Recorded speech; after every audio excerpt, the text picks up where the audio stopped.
Okay, we can get started, right? Very good. All right, everyone. Thank you all for joining this forum today, October 30th. Again, this is the second part of generative AI, understanding the operation of generative AI. Welcome to the Dean's Forum. Again, my name is Alex Ibe, and I do have with me Dr.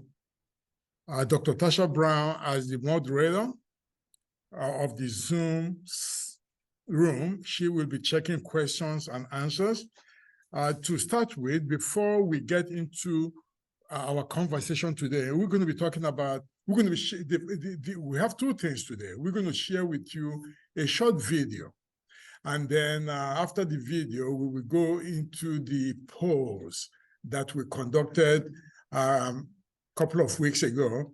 And then we are going to talk about the polls in terms of what faculty, students, and staff members are saying about generative AI. But before we do, let's go back to our previous conversation here. Understanding the pros and cons of generative AI is important as we engage with internet in our daily lives, be it socially, in meetings, in classroom, or society at large. Artificial intelligence has been around for decades, but generative AI is a relatively new phase of it. We are going to examine the differences of the generative AIs. Of course, the introduction of ChatGPT was what changed the whole conversation we are having today. And as some of you are aware, today, this morning, President Biden signed an executive order on safe, secure, and trustworthy artificial intelligence. This is so very important. Where we are today with generative AI requires the executive order of the President of the United States. All right, and we are going to be talking about a few of those things that were covered in the executive order as we progress through this conversation. But before we do that, let's talk about two things I'd like to mention in terms of the terminology. We have artificial intelligence. It is an umbrella, okay, for computer system or software that is developed to allow machines to perform tasks that normally require human intelligence. That's what artificial intelligence is all about. And then we have machine learning. We say it's a field that develops and uses algorithms, statistical models to allow computer systems to learn and adapt without needing to follow specific instructions. Two different things. They're all intertwined. And then we have the natural language processing. It is a field of artificial intelligence where computer science meets linguistics to allow computers to understand and process human language. Having said all those things, today we have generative AI and we have predictive AI. What's the difference between generative AI and predictive AI? The generative AI focuses on creating new and original content from existing data patterns. Okay? It uses algorithms to analyze patterns, then mimic style or structures to replicate a very wide array of content. So generative AI can take you to so many places. It hallucinates. It never stops. You feed it one thing, it just go haywire and just give you a bunch of information that may or may not be necessary. All right. Whereas predictive AI uses patterns in historical data. Historical data. Predictive AI are more quantitative. They are quantitative in terms of reasoning, in terms of the impact they generate, more quantitative, whereas generative AI are more qualitative. And again, predictive AI are very structured, whereas generative AI are unstructured. All right? So, having said all those things, we are going to see how these things all imply in the questions or the answers provided by your colleagues in the polls. But before we do that, let's watch a very short video on, this video was from 60 minutes.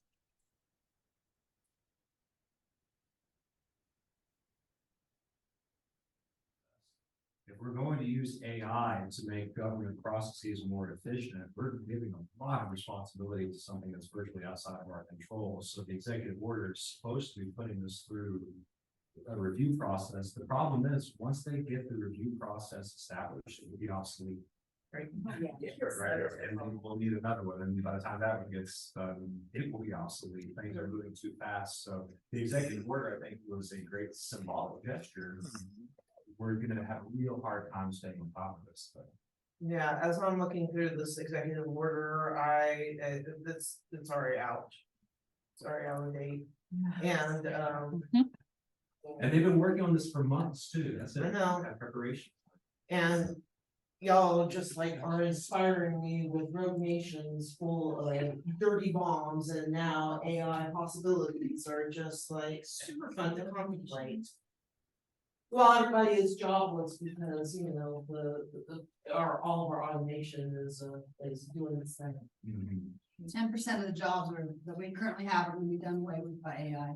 Well, I'm sure of that. I mean, the second I saw that happening. And in fact, you're watching right now, like Newsweek has just been caught with their pants down creating fake bylines for AI generated content for journalists don't exist.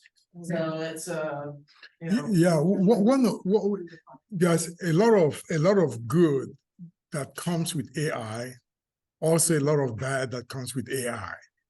So the essence of regulations, whereby government steps in and begin to make these executive orders and all this regulation, is to provide some guidelines so that all the companies, all the private companies that are developing these softwares for AI, they can all come together and share whatever they are doing with the government so that they don't go too far. Because there's the other part, the scary thing is that once there are certain information you feed into AI, generative AI, that you cannot retract. Once it's in there and it's out, it's done. And it could. The government knows best. I mean, we want to turn everything over to them. They're going to make the decision and do the best thing. No, but if you don't have regulation, I agree. There's going to be a lot of bad things that we have. Somebody can literally use AI to hijack your plane while you're in the air. Well, that's what Sheriff on that end is going to an FDA model of regulation for AI. So like right now, pretty much the FDA approves things that the pharmaceutical companies think is appropriate and safe, and they're basically self-reporting. The same thing with the USDA whenever they're doing inspections of meat and that sort of thing.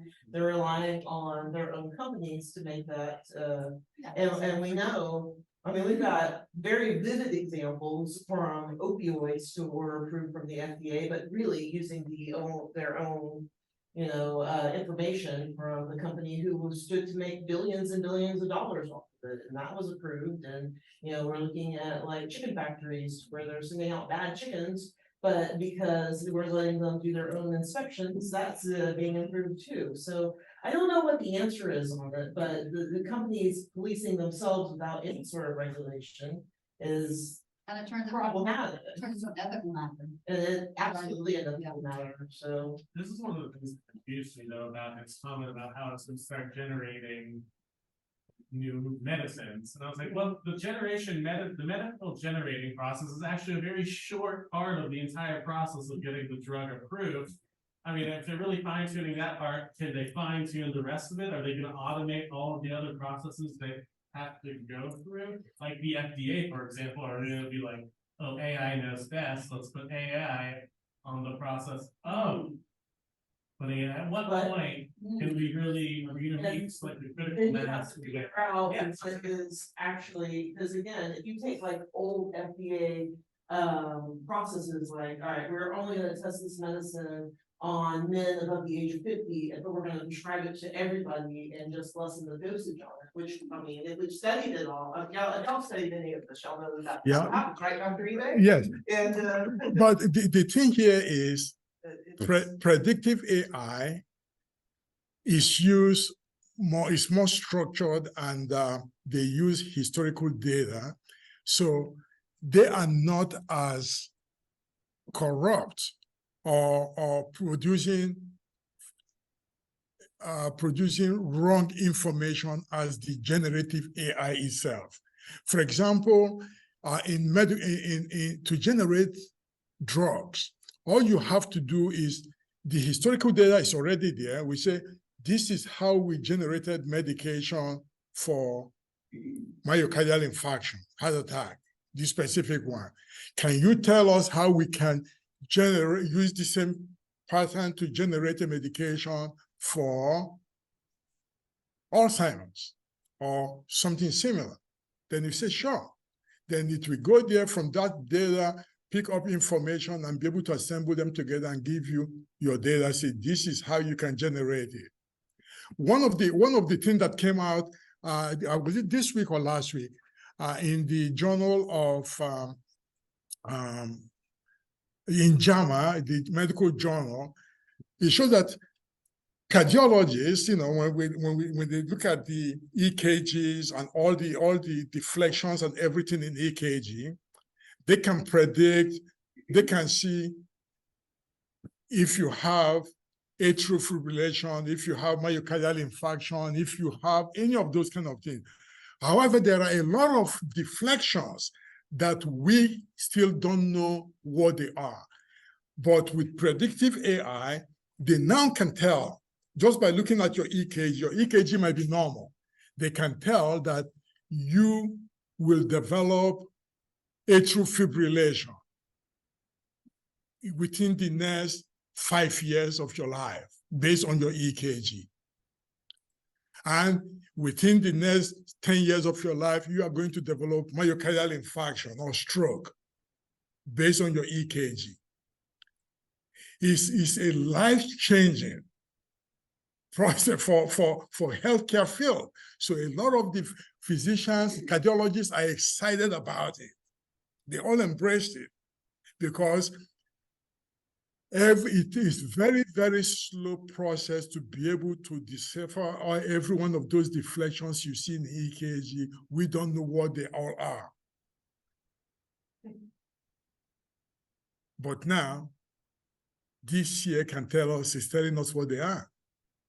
And that's interesting because we're all insured under private health insurance, which is, you know, guaranteed at least some privacy, but they also can reject or if we can, because it hasn't, our insurance is on what's happening to you right now, what's not happening to you 5 years from now. Can they find an excuse to drop you based on that information? Possibility. I mean, that's the one thing with any type of AI we cannot account for is that human element. Yeah. You know, humans are gonna do what they do and be who they are. So we can talk about responsible use, advocate for responsible use, and hope that people use AI responsibly. There's no guarantees, That's right. ever, period. We can, as long as humans are involved, I mean, it's up to us. Well, I mean, at this point, you're talking about paying for healthcare and having to, I mean, and then having that individual response for AI saying, you will, this is probably gonna happen to you in 5 years, and then you have to deal with the reality of it.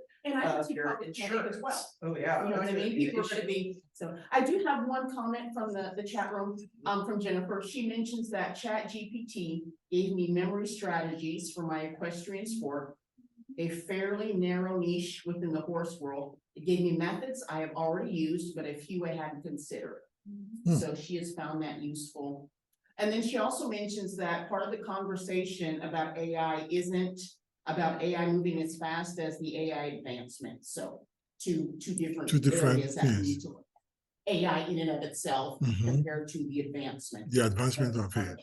Yeah. One of the things that AI is gonna have to be able to do if you're gonna rely on it heavily is it's gonna have to be able to differentiate between reliably good information and information that's bad. And right now, I've seen not a lot of evidence that it has the ability to discriminate between a good source of information and a bad source of information.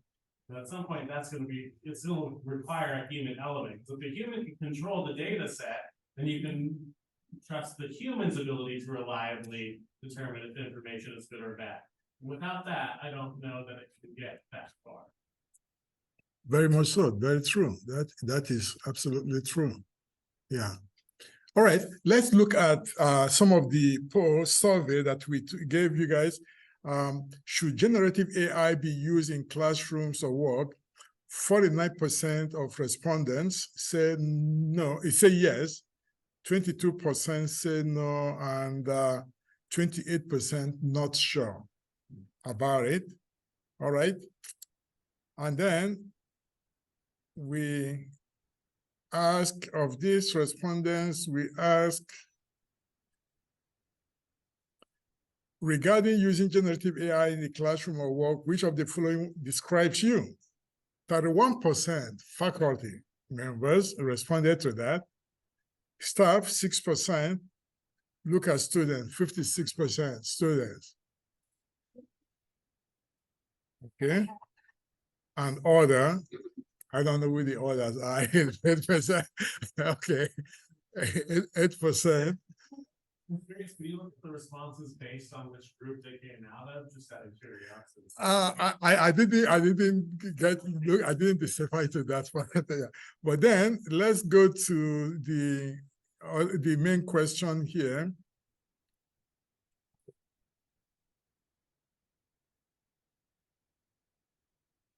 All right. What do you think about generative AI in our lives? Interesting. Excellent. It is the way of the future. We need to accept it and learn how to use it productively. It's taking away humanity. Interesting. I think about AI every day. It shapes the way I teach my classes. I pick up drive-through food this week and all those things. Where Walmart is using AI to automate extent. Let me just talk briefly on the Walmart part. Since my son works for Walmart and he is in charge of the AI here. You know how you go to self-checkout, right? And you're checking out your stuff, and it telling you put the items in the baggage area. As if you are going to steal those things. Very embarrassing when those computers start talking to you that way. So, but if you go to Walmart now, it doesn't do that anymore, because I told my son that's annoying, and they removed it. So I give him credit for that. But at CVS, that annoys me every time. So as you continue to see what I believe we had about 56 or 65 respondents on all of this. If I change a lot of things they were saying, Future jobs won't go to AI, they will go to those who know how to use AI. That's correct. If we put it in my cloud, this is what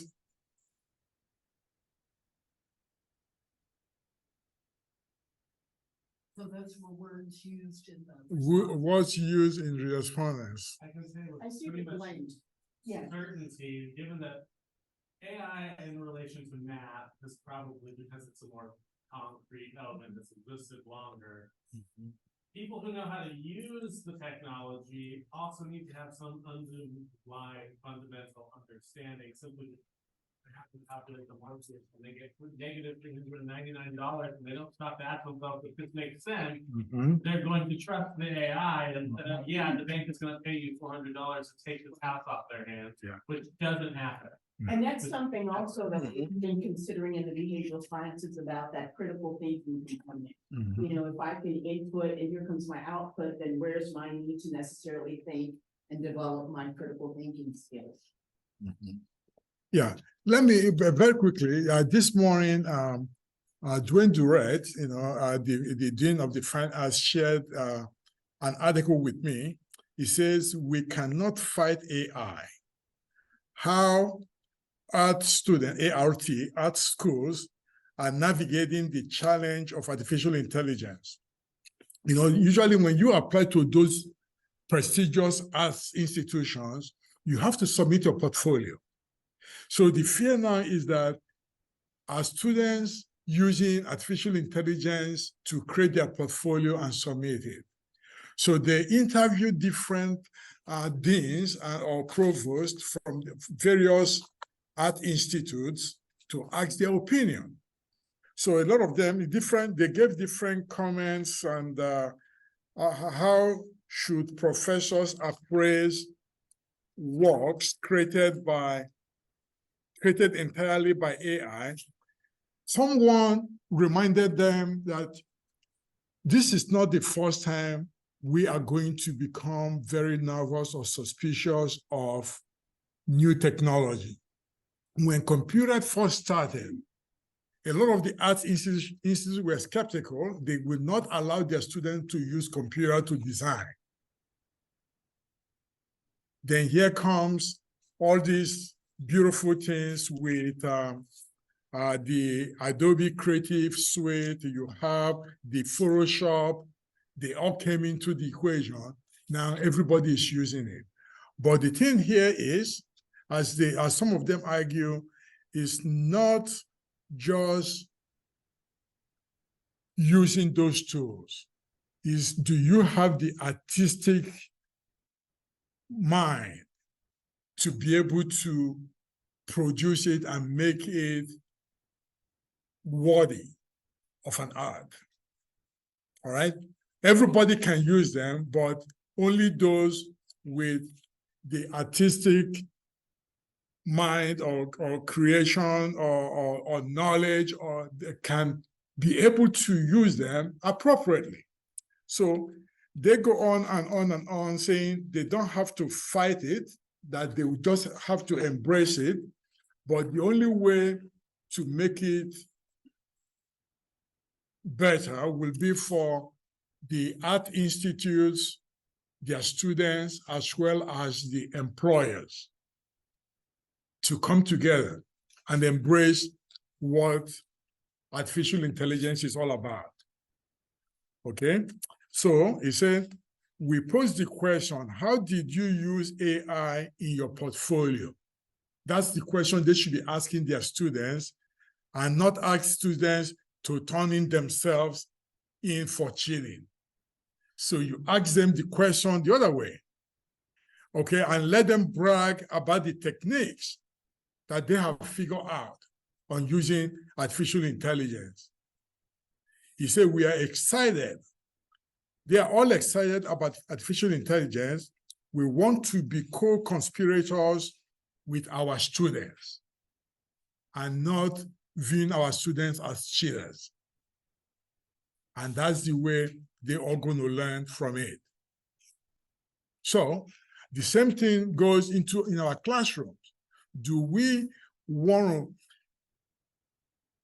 prevent students from using generative AI in the classroom, or do we want to encourage it and learn along with our students?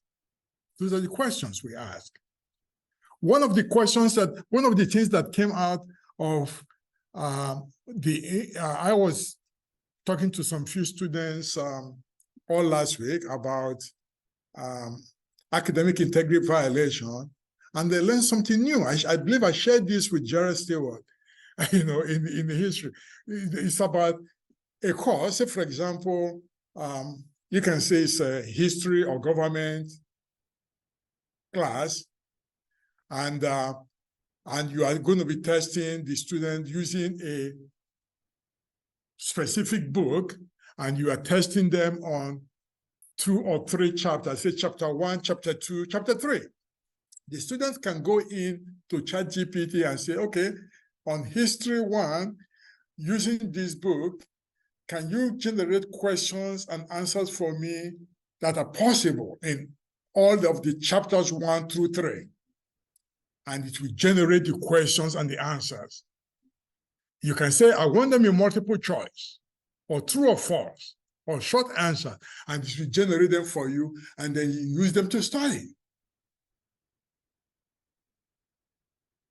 That's not cheating, and it's not ability, right? It's creativity, it's innovation. What do you guys think about that? I think that's. Exactly. To be honest, I mean, it's the thing about the amount of energy, and I'll give you a short story. So at the beginning of the semester, I have students returning now for 17 years. I have students transitioning from other programs. Writing was kind of tough, and they all complained about the writing assignment, 2 essays, 5 to 7 pages on a healthcare topic that they get to choose from. They all complained, oh my God, I don't know how to write, I don't know how to write, this is difficult, ACAD what? And it's just always difficult. So I reduced the page count. I said, look, I understand, coming back, I'm gonna drop it to 5 pages top. So the student that complained the loudest turned her assignment in the latest, and she exceeded the page count by 6 pages. She now wrote 11 pages. Now, what's interesting about that phenomenon, I went to your retreat in the summer, embracing AI. So I introduced it to my students, just kind of for what you just used as a topic, building an outline for your paper. So just, you know, just kind of get your noodle moving a little bit. And they had never really heard of it. They weren't really like, what? And because some of them are older, some of them haven't really been in that world, they haven't generated anything. And then very next assignment, 0% exactness in Turnitin.com, which is does not detect AI. And I get papers that exceed the count by 6 pages. And the only problem with the paper, it's spelling, grammar, punctuation, and mechanical issues, was in the abstract. Everything else was crystal clean. So you can see that the student wrote the abstract, which was just play, and then you got this pristine paper behind it. So I have a dilemma. Do I call the student out on this and say, well, wait a minute, a week ago you're struggling, now you produce 6 pages more than what the assignment called for, and just the paper that would be difficult for me to write? Then you get kind of like, do you accept the AI? So you realize I gotta go back and give her full points. This paper is amazing. I mean, truly amazing. And I have no way to detect another way. So the adoption of it, the acceptance of it, introducing it, at least in the context of creating an outline for your paper, was kind of what I did. And then I got myself down this path of all my papers are coming in really dark and pretty well. I have to paint you how that corner if you'd like to be biased. I would love to be painted on that corner. Alternate assignments that we might be doing, maybe they could do video. But see, but then you get into question, and you kind of assume, you know, papers was a little bit easier, because you just go to something and make that have to do with the rest of the link. But you have no way to get into AI. You just don't. And now they have this humanized button. Yeah. You can take this AI generated text and humanize it. But what's your goal? I mean, what is your goal for them to learn? Yeah. Okay. So here's exactly what I told my book. I'm gonna teach you a subject from a textbook that's 3 years old in an industry that's gonna change tomorrow. So what I need you to do is I need you to know how to critically think and solve problems. AI is not necessarily the solution for that yet. And I think this is gonna be part of the ongoing dialogue that we have in these sessions. Exactly. So those are things that. Definitely, you brought, it brought up a very interesting conversation here. We are going to capitalize on that in November and continue this conversation on generative AI or artificial intelligence or predictive AI as we see them. Again, the takeaway here is that generative AI generally finds home in creative fields like the arts, music, and fashion, whereas predictive AI commonly will be found in things like finance, healthcare, and marketing. All right, remember that. And of course, we can use predictive AI to configure if somebody can default on a loan or not by plugging all the necessary information into it. So those are the things, some of the regulations that the government want to put in place to prevent us using it ahead of making loan to somebody. Things like that, simple stuff like that. But again, I appreciate every one of you for attending this event today. And one of the things I like to share is that when you listen well, people who listen well tend to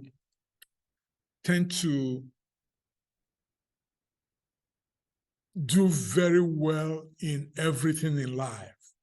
The art of listening is the most important thing. It doesn't require IQ. All it requires is emotional intelligence.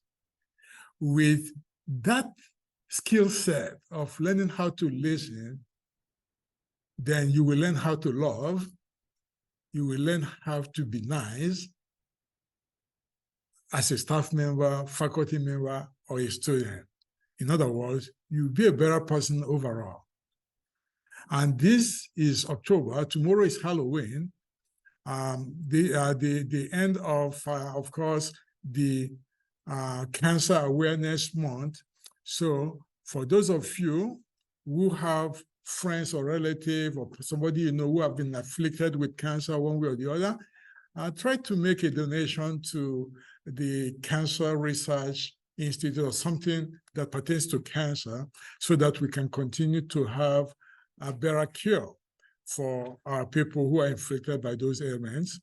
And again, remember that if it is the last Monday of the month, it is the Dean's Forum. Thank you very much. I appreciate you for coming.